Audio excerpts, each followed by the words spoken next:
Hi there, folks. We're tipping for the meeting at Fairview on Tuesday, the 18th of October. Normally comes to you from Fairview the night before, and normally, too, do we speak to Nino Podesta, but unfortunately, he's not well. So we're certainly wishing him a speedy recovery. He did phone me a bit earlier on today to say that he's not well at all. He's got the flu, and it wouldn't be fair on him to run through his own selections. However, he has studied the card, and he's given me all the information to hand over to you. So just from a clock in the gallop perspective, all the best to Nino in a quick recovery. Hopefully he'll be able to join us on Thursday night ahead of the race meeting on Friday. So we're back to the turf track on Tuesday, and the first of 8 races will kick off at 5 to 1, 12:55, 8 races carded. Track condition is good. The penetrometer 21, and they've apparently had 8 millimeters of rain in the last week down at Fairview. The weather forecast is overcast, a maximum of 22, with a southeasterly crosswind blowing, and the fast rail is set 4 meters off zero from the 2,000-meter marker, increasing to 6.5 meters at the 1,200-meter marker, with a 6.5-meter spur when they turn for home at the 780-meter mark. So let's run through the changes, and I'll give you the selections as well. Race 1, you can scratch number 2, Tune Again. Race 1, scratch number 2, Tune Again. That is out. Number 5, Red Sphere. Races with no blinkers, but a compression mask. And then blinkers go on. Number 9, Divine Design. So those are the changes in race number 1. Let's go to the card and see what Nino likes. This is a maiden plate for fillies and mares, 1,000 meters. And Nino's top choice here is horse number 9, Divine Design. Well, this has cost us an absolute fortune in her last 2 starts, but she's got the tongue tie for the first time, and that may be the winning formula. Richard Ferree rode a winner in the same colors on Sunday for the Peter Muscat yard, and Divine Design looks to win eventually. Second, he's given to number 3, Emily's Spirit. Third, to number 5, Red Sphere. And fourth, number 11, Nairobi. So 9, 3, 5, and 11. Let's move on to race 2. By the way, race 1 was the opening leg of the bipot. Race 2 is the start of the place accumulator at 1:30.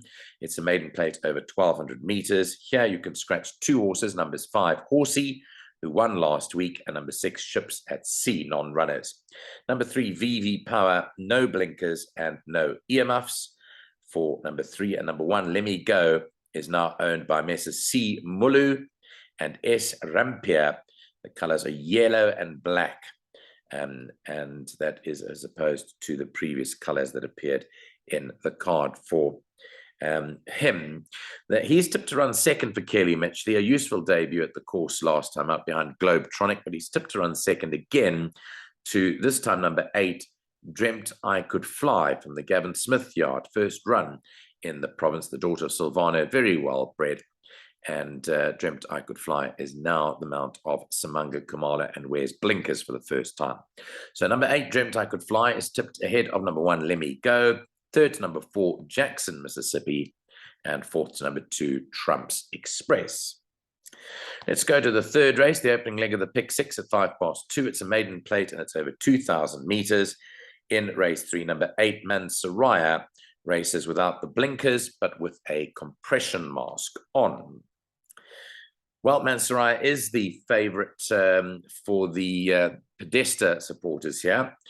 She has also been another one pretty costly to follow, but she enjoys a weight allowance, being a filly up against the boys over this distance, and she is tipped to win with Samanga Kamalo back on her on Tuesday. So number 8, Mansoraya, is tipped to beat her. Into second, number 6, Douglas Devastator.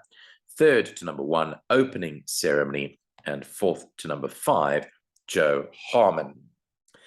Takes us to race 4, the start of the first jackpot at 20-3. It's a merit-rated 73 handicap. It's over 2,400 meters. You can scratch number 6 here, Drings Ferry, who was actually Nino's 4th selection, but is now a non-runner. So just 3 selections in race 4. He is tipping number 5, Vida Futura, for Alan Kreff and Richard Ferree. To beat him in second, number 8, Alma's Tower. A good run last week from Alma's Tower. Third to number 1, Van Gogh. So 5, 8, and 1. Then we move on to race 5 at 20 past 3. It's a mirror traded 80 handicap. It's over 1,400 meters. And in race 5, number 1, Bold Resolve, No Blinkers. This is one of Nino's fancied runners. I know he's been for it before, and he's tipped it to run second behind number 2, Mhlabeni, for Duncan McKenzie and Mpumi Majorca. So it's Mhlabeni number 2, ahead of 1, Bold Resolve. Third for Saddlecloth number 10, Gold Rock. And fourth goes to number 4, Africa's Rock. So 2, 1, 10, and 4, race 5. Paging on to the 6th race at 10 to 4. It is a classified stakes over 1,400 meters, and there are no adjustments to make in race 6. It is running as carded. Well, here, number 4, Rose of Bayou, is a confident selection for Nino, a filly in a classified stakes. Obviously enjoys a weight allowance, and she won so well last time out. She is tipped to win here for Duncan McKenzie and Louis Courtois. Second to number 7, Track Commander.